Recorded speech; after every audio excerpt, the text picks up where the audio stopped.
Welcome everyone to the Wilmette Institute course, Bringing Consultation to the Workplace. My name is Gary Boucher, and together with Sarah De Hoff, we are co-faculty for the course, and today we are meeting with Payam Zamani. Payam, thank you very much for joining us. We really appreciate the time that you can give us. We would like to start our discussion by asking you to just tell us a little bit about yourself and your experience in business. Sure. Well, I was born in Iran, and I was born in a family that really valued living a life of pioneering. My dad had become a Baha'i himself, so we ended up moving around a lot. I think I did not go to any school for more than 2 years.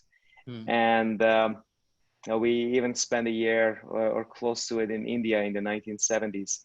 And yeah, in the 1980s, when both life for Baha'is was very difficult, and I was expelled from a school, and the war was going on, my parents decided to send me out of the country.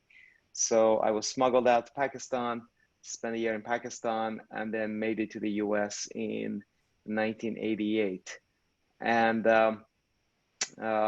went to school here in the US, put myself through college, and like any good Persian kid, my plan was to go to med school to make my parents proud. And actually, they were both, my mom was a nurse, prior to me being born, and my dad also worked for the health department in Iran before the revolution. But then the internet happened. So in 1994, I graduated from University of California at Davis, and my brother finished also his school. We had come to the US together, and he got a job at Microsoft. And anyhow, we ended up starting one of the first online businesses, an online car buying service, which you can imagine for two boys in their 20s, what is more fun than doing something that has to do with cars. And the idea was to really simplify the processes of buying and selling cars. So we built that. We didn't know anything about building a business in the US. So it was really a lot of on-the-job training that we had to go through. And we worked very hard, but we also got very lucky along the way. The people that we met, the amazing people who mentored us. And we had never heard of venture capitalism. We did not even know what that was. So venture capitalists reached out to us on their own.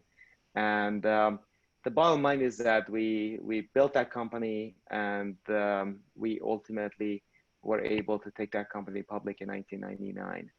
And we both left the company post-IPO. We were not happy with the way that public companies were run and operated in the US.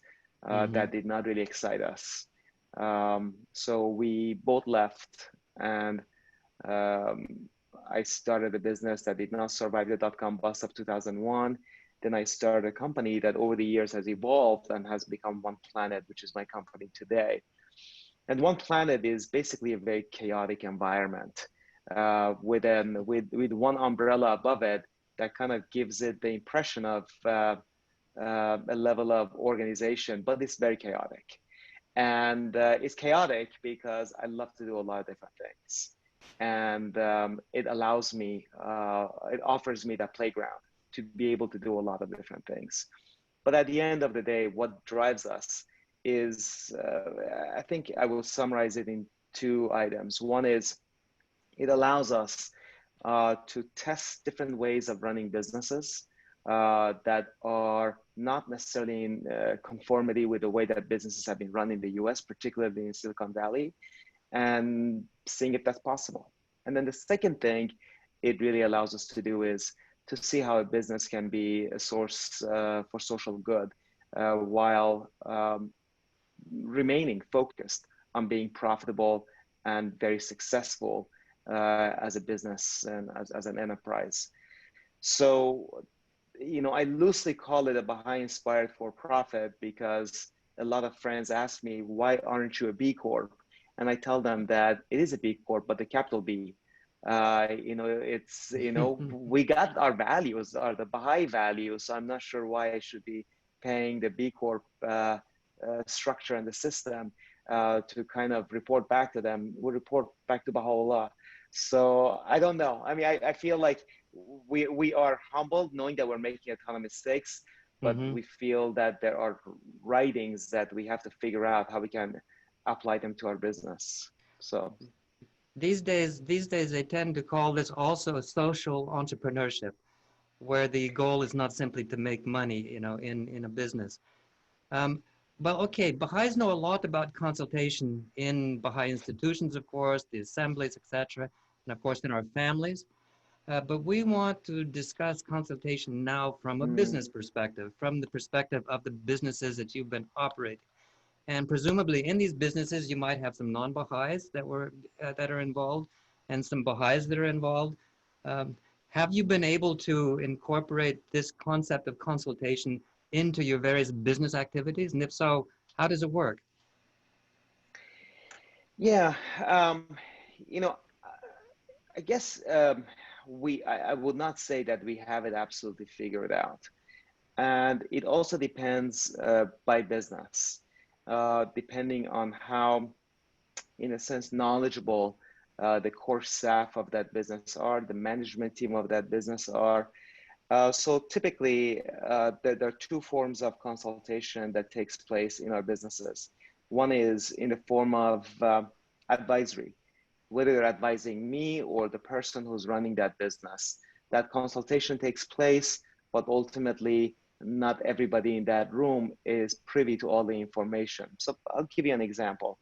Let's say that we are talking about should we embark on some idea, and it may be that consultation takes place. Most people feel like we should, but the business owner knows that given the cash position, given our ability to finance, that cannot happen, or at least not in that format. It cannot happen. So that consultation can be really in the form of a advisory to the business owner, to the one who runs that business. On the other hand, we have consultation for consensus building and decision making, and that happens all the time. Uh, an example is that anytime we hire someone, there are a group of people that interview that person, and no voice is stronger than another voice. My voice is no stronger than someone else's voice. And as a team, we have to agree that that person should be brought on board. And or when we want to ask someone to move on, we again have a process that again the group has to their consultation takes place, and there's consultation for the sake of consensus building. And so again, it depends on the situation and depends on the business. Super. It's interesting. And of course, I have some similar experience in some of the things that I've done. But when the people who work for you, are they Mm. all Baha'i? Are they could be mixture, or how do you do that? Now, about 10% of our employees are Baha'is, and there's clearly a concentration with, I call it loosely business because some of our efforts are not businesses, but they are still an organization. BahaiTeachings.org is clearly not a business, but it's an organization within One Planet, and that has a staff of its own and has also editor who's Liz Dwyer who runs that. And um, so I think all in all, about 10% of our employees are Baha'is. Okay, BahaiTeaching.org, it's not a business per se, but I'm sure it has costs and expenses and it requires Of course. income to operate. So in a sense, it's again something like an NGO perhaps. I don't know. Is it financed by how is it financed, for example? It's This financed by One Planet. mm-hmm. So, so there's One Planet, whether are the for-profit efforts of One Planet, which could include building new businesses, or its nonprofit efforts like Baha'i Teachings, and none of them receive funding from outside. And frankly, the only thing that we are doing that for the first time could receive funding from outside is that you probably know Jenna Nicholas, and Jenna just joined us, and we have always had an arm that invests in startups with an idea of seeing how we can perpetuate the ideas that we have around how businesses should be built and operated to other businesses that we happen to invest in and the entrepreneurs that we support. So we just decided to also create a fund. We're at the early stages of that fund, working to raise $50 million for a fund that Jenna will run, that will be solely focused on investing in not just Baha'i, but also non-Baha'i entrepreneurs, but all following a framework that is very much of a Baha'i-inspired framework that would allow their business, help their business, and will mentor them to become also a source of social good. So we're not going to be looking for social impact ideas. We look for the best business ideas that we can, but then work with the entrepreneur to make sure that there is a social impact agenda associated with their business. How do you how do you introduce the idea of consultation in your teams and in your organizations, the businesses under one planet? Yeah. So these are the areas that we think that we can probably do a much better job with. But the way that we typically do it is that in two ways. One is having our, of course, just like any other organization, having staff meetings that all the key business owners, stakeholders are involved, and making sure that in this case, if I'm the one who's running that meeting, it's very easy for me to remove myself. I don't have to be in that meeting all the time, and that meeting can still go on. So basically empowering others to know that it's okay for them to decide. Also, my favorite term to use when my team reaches out to me and they want my help in making a decision. So there's 4 or 5 of them, they reach out to me in an email. My favorite response is, you decide. And they know what I mean by that. It means that get together, consult, and come up with a decision, because I'm perfectly fine with whatever this group consults on and decides.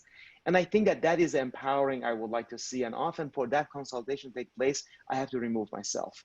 Because if I'm there, the chances are that even when I'm meaning well, what I say can be viewed as how it should be, even though that is not what I want to happen. I truly want to see what the team comes up with, because the chances are they come up with a better answer if I'm not there. So I often remove myself as a result. Mm-hmm. Yeah, that makes sense. That makes sense. How, when you bring new people on, how do you explain this process of consensus and consultation to them? So that, how do you train people in this process? So I'm really glad you asked that.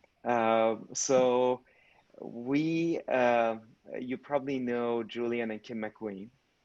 And Julian is I think he's a chairman now. He hired the CEO of Innisfree, which is a large hospitality business. They own 30 some odd hotels in the US.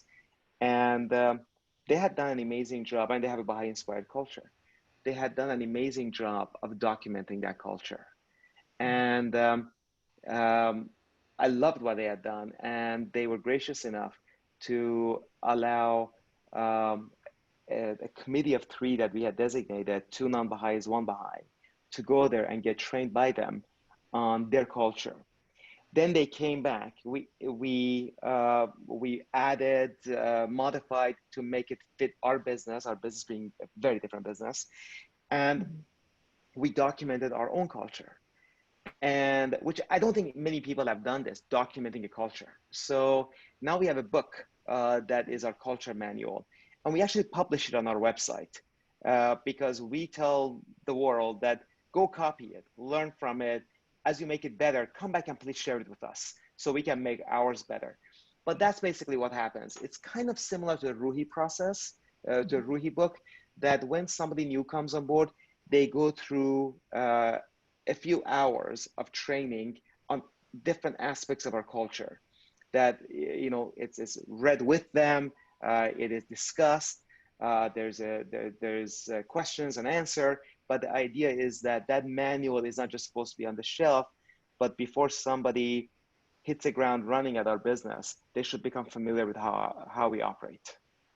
And when they read that, they clearly understand this is a Baha'i-inspired company, which they probably did hear about that during the interview process too. They see many quotes from the central figures of the faith. They see in a letter from me in the manual that I talk about the faith. So they clearly understand that we're unapologetically Baha'i, and we feel that if the world is ill and there is a remedy that we know of, and nobody has come up with a better remedy yet that we know of, or at least they haven't shared it with us, we feel that we have an obligation to share it. So we will unapologetically share it. Right. We don't expect people to become Baha'is, it's very clear, but at the same time, we're not going to hold on to it. We're going to use that information. Right. I was thinking there that, when we talk about Baha'i consultation, well, I mean, consensus building is not something that's only in the Baha'i faith.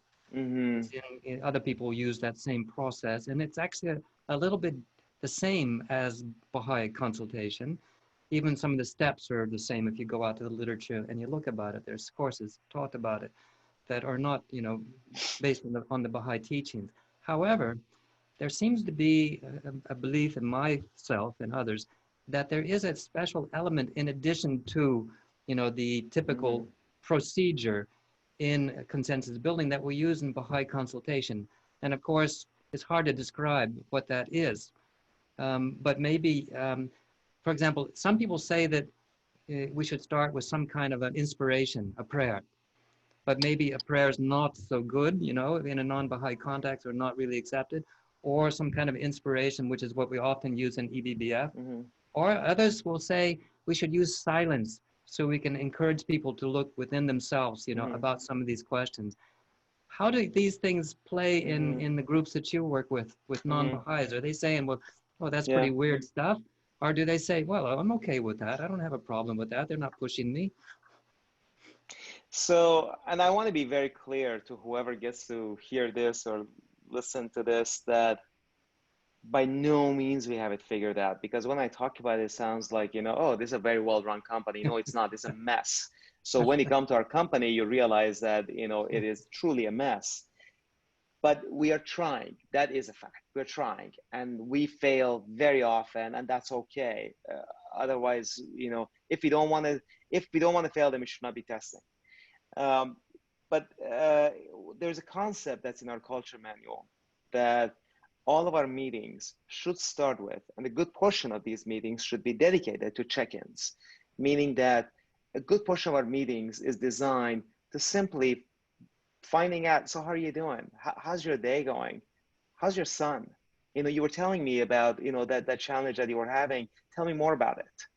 And just having conversations with, being truly, genuinely interested in each other.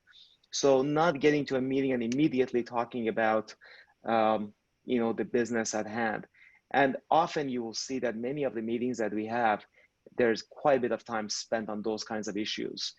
Then we have, for example, our all hands meeting with all the employees, that there's always a reflection that is shared by an employee from any of the offices. The reflection could be spiritual, could be inspirational, but the idea is that it's absolutely not business related. It is inspirational, spiritual to that individual, and they get to share it. And of course, sharing and getting people be cognizant of the idea about Baha'i consultation, that once you share the idea, it's no longer yours, belongs to a group, and you will dispassionately listen and become part of that consultation. And you may start talking against that idea yourself, and that is something that, of course, I need to learn, because I'm usually the most passionate one about ideas, especially if they come from me. And but to just make sure that we as a whole check our intention and know exactly, are we passionate about that idea because that was mine, or am I passionate because I truly believe that's the right thing, because of whatever reasons I may have. Yeah. One of the friends in our EBBF group keeps saying that we should be talking about vibes watchers, in consultation, that there should be someone kind of checking the vibes, what's going on. What do you think about that? What do you mean by vibes? Like, Vibes, the feeling. I mean, is the unity there? Are they oh, I see. are they fighting with each other? Are they just hanging onto their own ego? What's the vibes going? What's going on? Interesting, interesting.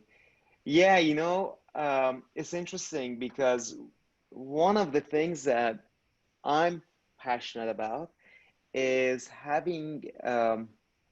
hiring people for life. Now, that sounds so unnatural in Silicon Valley, the US as a whole, maybe the world, but especially in Silicon Valley, because people jump around all the time. And when we interview people, we tell them that what does it take to keep you forever? And it's an odd question to ask because that is not how the world is built today. But if you look at my management team, I think on average, they've been with me for, I want to say 11 years. Mm-hmm. And they're young people. So they joined me when they were very young.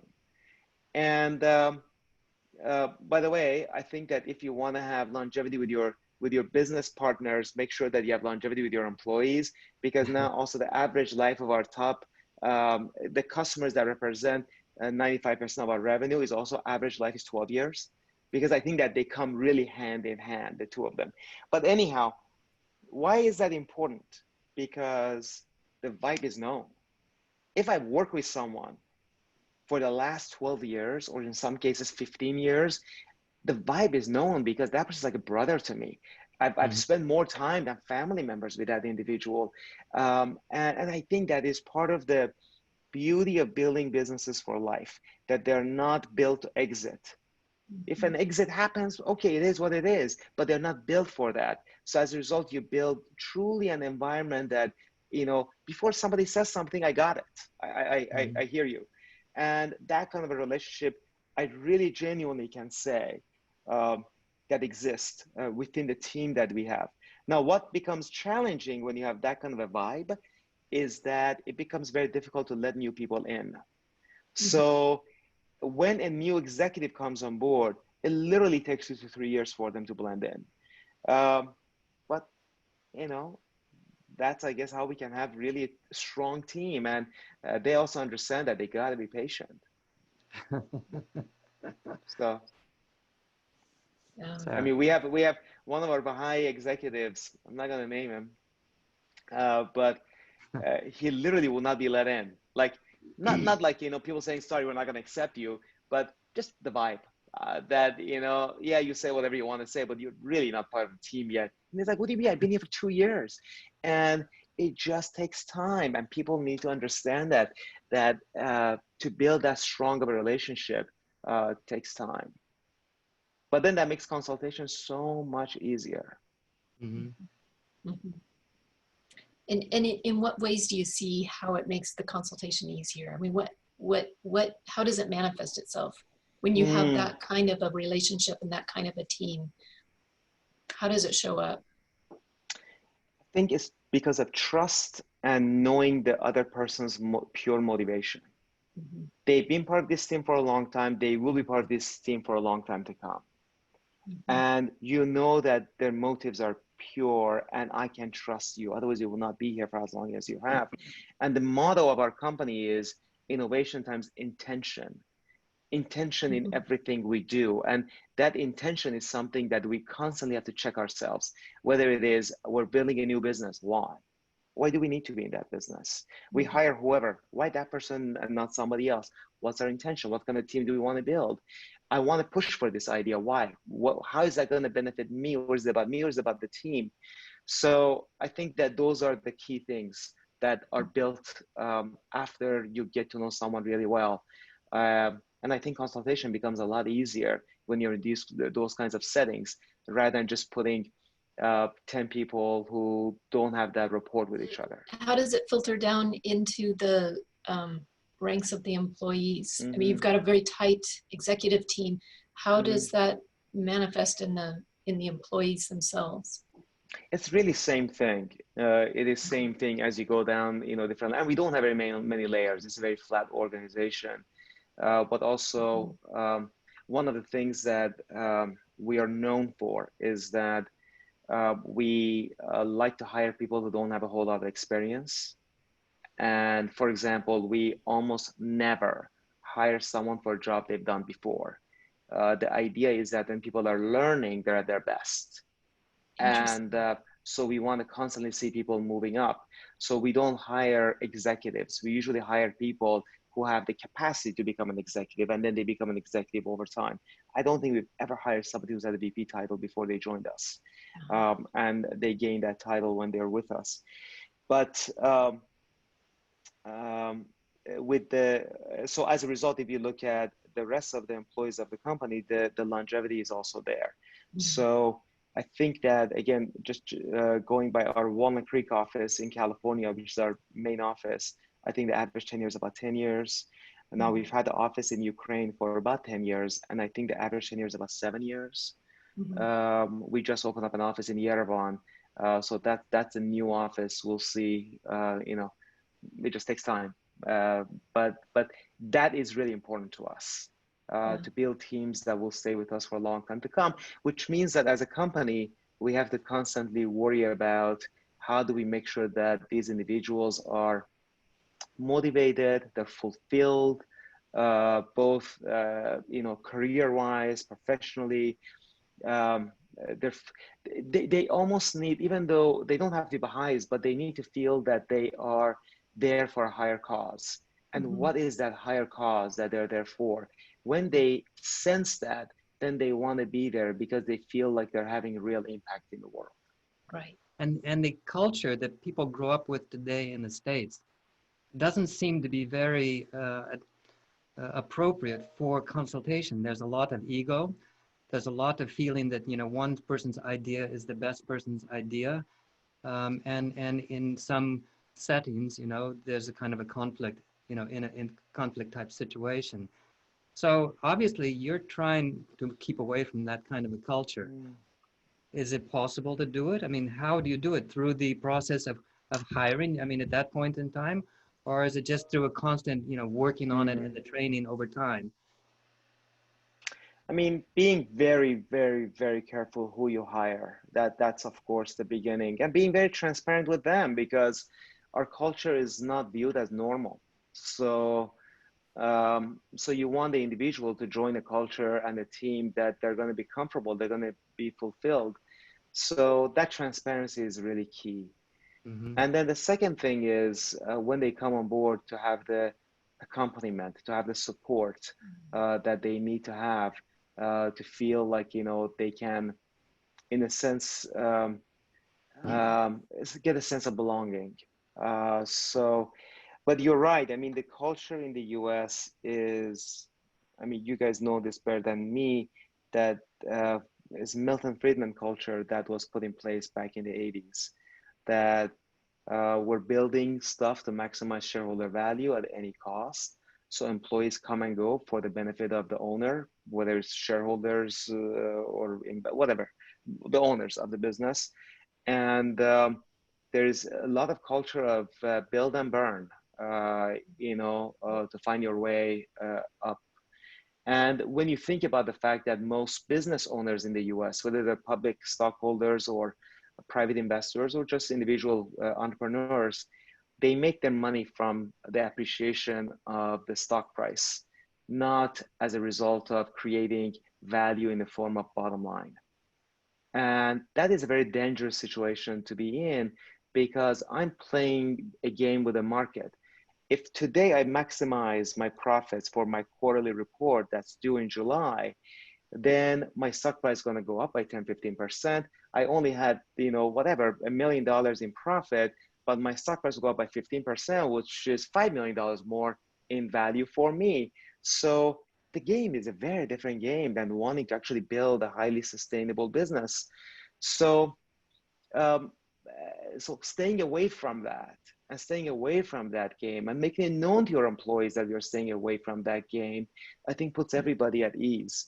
One of the things that we did at One Planet, and I'm diverging from the subject of consultation, but I think they're all part of that culture that really allows people to want to speak their mind, which is really important to have a real and sincere consultation, is that the moment you decide that I want my employees to be with the company for a long time to come, then there's structures that you need to build differently. In Silicon Valley, they provide stock options.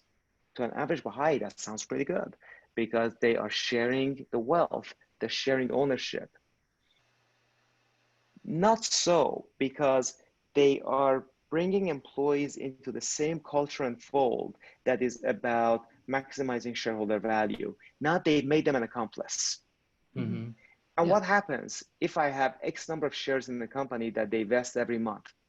I got 10,000 shares, they vest over 4 years, half of them vested after 2 years, meaning I can leave the company and keep that half.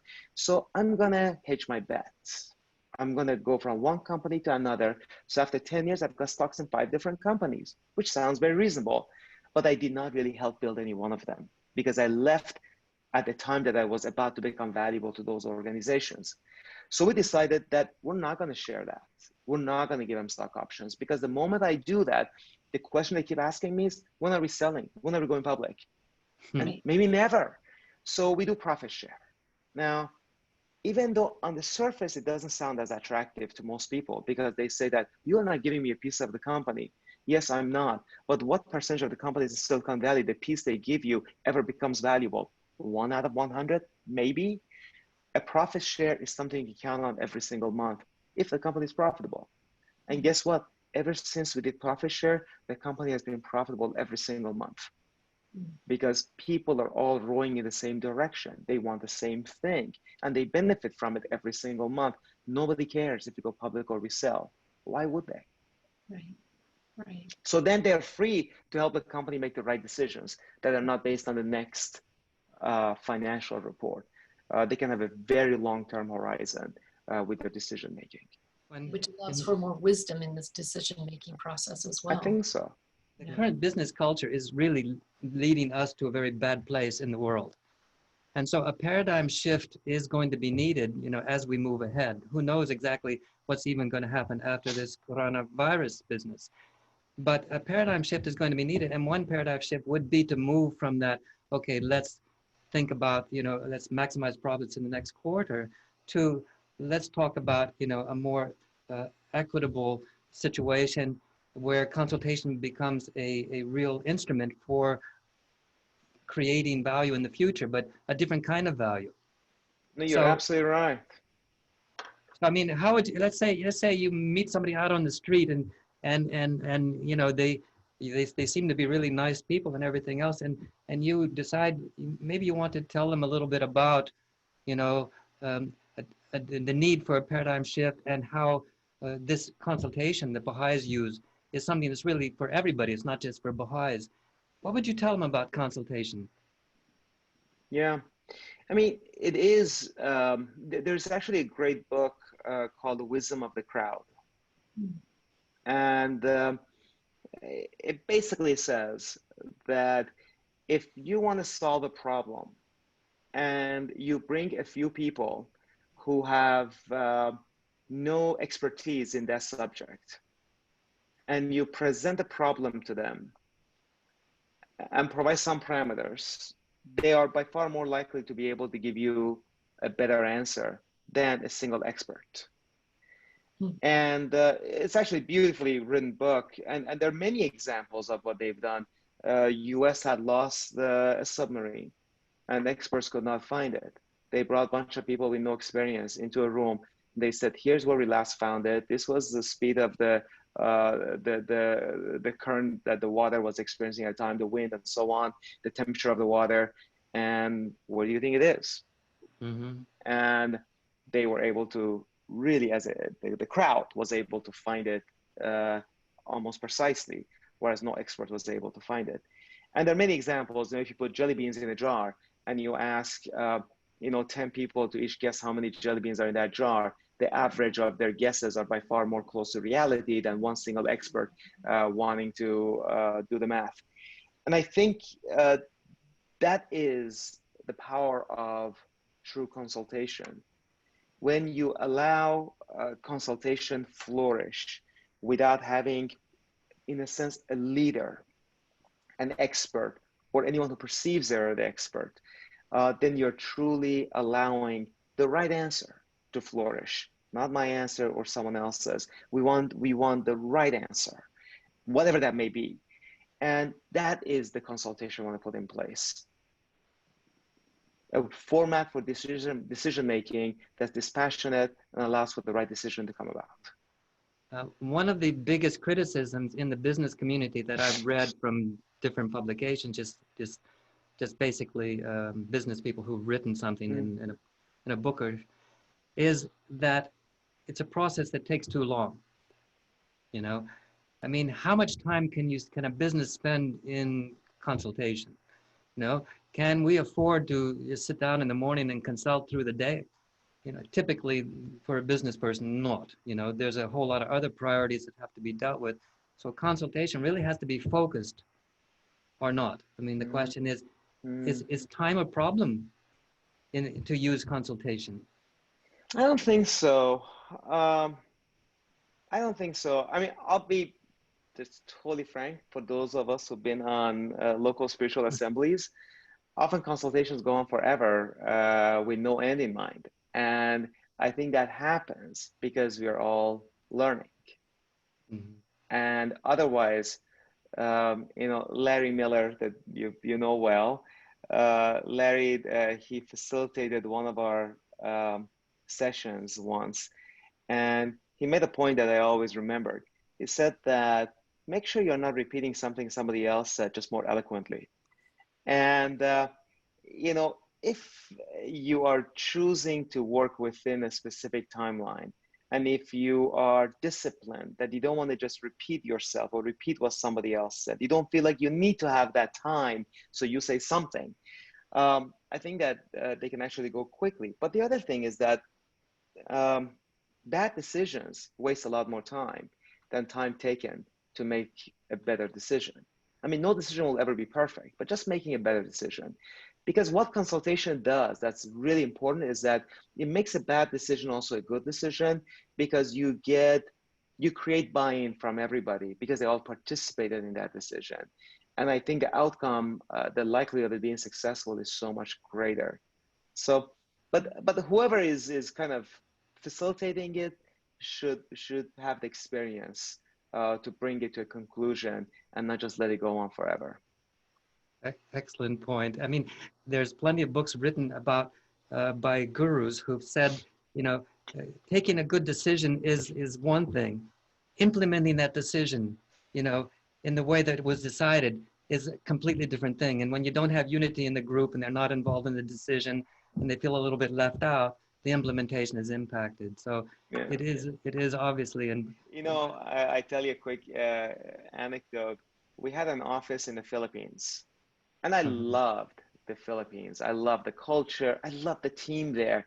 You know, when I would go visit that office, I would be joyful visiting them. They're so happy, and you know, it just made me feel like, you know, that made us better as a company. But then that office wasn't going anywhere, and it was not successful. It was burning cash, and we constantly had challenges with that office. So back in January, just a few months ago, it was a big office with over 100 people. Whoa. On a weekend, I thought that, you know what, I wonder if we keep pushing for that office because I want to push for it, and maybe others don't. So the next day, Monday morning, I called for a meeting. And in fact, I had just sent one of my executives to that office from California. So she was there. So she joined in via video. And we got together, you know, 6 of us. And I just said that, you know what, assume I've got no passion, whatever, about this office. Let's just go around. I want to hear from each one of you. What's your perspective? Without exception, they all said we should not have this office. So they were all doing it because of me. They were all pushing for it because of me. And clearly there's no doubt that not because they're bad people, they're amazing people, but they were not giving it their heart and soul, because in their mind, this was a bad idea, but they were doing it reluctantly because I asked them to do it. There was no buy-in, and we had wasted a few years, millions of dollars pushing for that office. We made a decision to shut it down. We shut it down within a week, properly taking care of the employees and doing the right things. And it turned out to be a godsend, because that we did the consultation at the time that we did. We shut it down at the time that we did, because 3 months later, as other events unfolded, that office would have been completely untenable. And not only would have been really a devastating situation for the company, it would have been a devastating situation for those employees, because financially we would not have been in a situation to take care of them the way we did as a result of shutting it down back in January. So again, consultation could take some time, but it could often saves you years of pain and massive, financial investment. These stories are so helpful. It helps to get a picture of how things can work and how things are working. And I was wondering if you could talk a little bit more about some of the challenges that you have that the company has in dealing with or working with consultation. What are the sticking points? What are the things that are difficult to kind of get through in using consultation as a tool? So I don't know if we have enough. I guess I don't know if there are challenges that I can speak of, because I also would be the first to say that as a company, we're not deepened enough on consultation. And I think that I have thought about, would it make sense to have a form of a Ruhi or version of that we can set up for our employees, for our executives. We haven't done that yet. So it has been. They can all become part of the Wilmette Institute course. There you go, absolutely. But I mean, I feel that we have organically implemented consultation. But I mean, let's face it, where has my experience for proper consultations come from? From our local spiritual assemblies, that we have long ways to go. And in a business setting, it is significantly more complicated when there's a lot on the line. Financially, there's a lot on the line, and you work with employees who come from completely different cultures when it comes to decision making, especially if they've been executives or they've had some decision making roles in the past. So I think that that is our biggest challenge, not being deepened enough and going beyond organic and having best practices available to us so we can implement those. And frankly, I think that's one of the biggest values that EBBF can bring to us. What are those best practices? What are the pitfalls? What are the mistakes that others have made in implementing consultation? So we would do it differently. I've talked to a lot of our friends who have done profit sharing, and how profit sharing done wrong can have negative, impact on your business. And we luckily have not experienced it, but some others have. But hearing those stories have been very helpful for us. Mm-hmm. Right. How do we learn from each other, and how do we share those Absolutely. stories, mistakes? I mean, like I would love to have a Baha'i CEO council, that Baha'i CEOs get in a room, they close the door, and under complete confidentiality, they share everything. Yeah. And they just learn from each other, that what has worked, what hasn't, and they can use real examples that they could not share in public, but they could really have that safe environment to learn from each other. Mm-hmm. And the power of that consultative process in that learning process itself. I mean, that Council of CEOs Huge. has that collaborative intent as well. Yeah, and that allows all of us to go back and lift up our businesses, because we learn from each other, and because I'm implementing some Baha'i values, others may be implementing different ones or differently, that's having different results for them or better results. I would love to hear about those. Anyway, I just think that it could be very valuable. Do you recognize that? Yes, I do. That's my wife, with a few of our friends in the Gambia. Yes. Okay. Can you tell us a little bit about what you've done there in the Gambia, and did consultation play a role? You talked about in different cultures and this, that, and the other. I mean, how did you get this off the ground? Because it looks like a wonderful activity for the young women in Gambia. Yeah. So we cannot take credit for anything there. It was done by Yasin, and Yasin is a Gambian. Yasin lives in Banjul, and she started Starfish International. That is a girl empowerment after school program. Basically employs, the junior youth spiritual empowerment program at scale. And everybody in Banjul knows about Starfish, and the girls who go Starfish, they are clearly some of the leaders and definitely the future leaders of the country. So we've been just, I think, their biggest fans. And we've been there. Our girls go there. They serve there every summer. And Guya loves Yasin. And we have tried to get them more support here in the US and elsewhere. So we just love what they do, and they are a huge source of inspiration to us and definitely to our daughters. We consider Banjul our second home. So a lot of what you're doing seems to be both successful from a business point of view and also from a cultural change point of view. And of course, we are in a transitional period in the world and in societies in general. Sure. And so the kinds of examples that you're giving is actually invaluable for what we want to do. So thank you very much. We very much appreciate it. Actually, that brings up another point, because we've been talking about consultation within a company, but there's also that consultation between companies and between organizations and collaboration among entities. And I don't know if you have a few thoughts on that, Payam, that you'd like to share. I mean, the collaboration aspect, and which consultation has to be part of it, of course, makes a lot of sense. But I think that, I often tell entrepreneurs who ask me for advice or what does it take to build a successful business, I tell them that go get yourself a mentor, somebody who's not related to you, so they don't necessarily love you the same way your family loves you, and they will tell the truth as a result about how they feel about your business, about your decisions, and so on. And I think that as companies, we also need to have our circle of support. And that circle of support has, it's a relationship that we mutually benefit each other. And so absolutely, I mean, this Zebras Unite, I thought, was a great example of a business that's truly like-minded. And I'm glad you brought them up, because now it causes me to think about them a little bit more and I connect with them again.